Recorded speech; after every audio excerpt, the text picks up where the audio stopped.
Yeah, the distinction, it's really crucial, the distinction you made between the printed material and the digital one in terms of having the digital one as I was saying before, licensed, so you don't own actually the copy unless you download the free or sometimes pirated PDF copy. In terms of libraries, there are quite a few questions which are open, and they are mainly about how a library can effectively deal with having digital books. Because the first question that could arise would be, well, do we still need libraries, physical libraries, if every book is digital? Don't we just need a server or access somehow and then access those books through digital networks? Why we should still need a physical place? The answer to this question lies within the space of the library. So we can have huge, incredibly huge digital libraries. Actually, there's an effort by a few hackers to make a single search engine which would search all the pirate digital libraries. There's one called Genesis in Russia, which hosts something like 600,000 book PDF. And there are others, of course, scattered around. There are plenty of efforts of just hosting PDF or Mobi or other e-books in other standards. My question about having digital library, purely digital libraries, is how that becomes a space and not just an accumulation of content.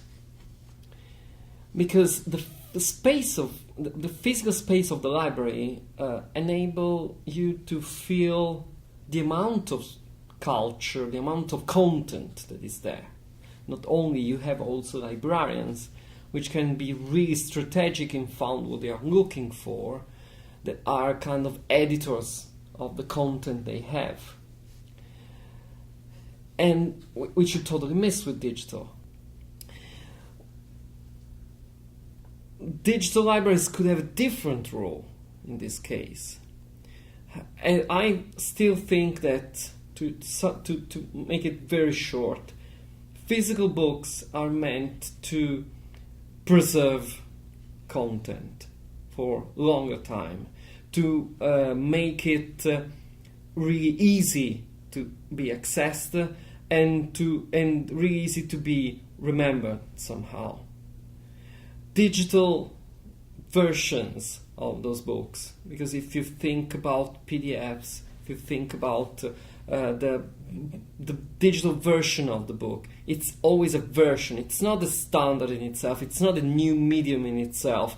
It's always reminding. It's always relating to what we know, which is the physical one. And those are meant to be accessed more easily, to be searched. So they are, for me, the perfect complement to the physical one. So what will happen to the physical books in this case? Again, I think that they will still have a role. In different respects. One of them is that if you see, for example, at work of artists dealing with physical publication made with digital tools, there are quite a few artists who are using the printed medium rethought with digital technologies. And so not as a classic publication, but sometimes as a repository, sometimes as a space onto which just experiment, sometimes as an experiment in itself. And the feeling of having something printed now I guess it's quite different from what it used to be 10 or 15 years ago. So on one side we have the infinite amount of content online, and what I was recently thinking is that one of the major quality of print is that it's finite. So you don't have to think about how much other content is over there, but you have your own limited in content, book or magazine, and you deal with it.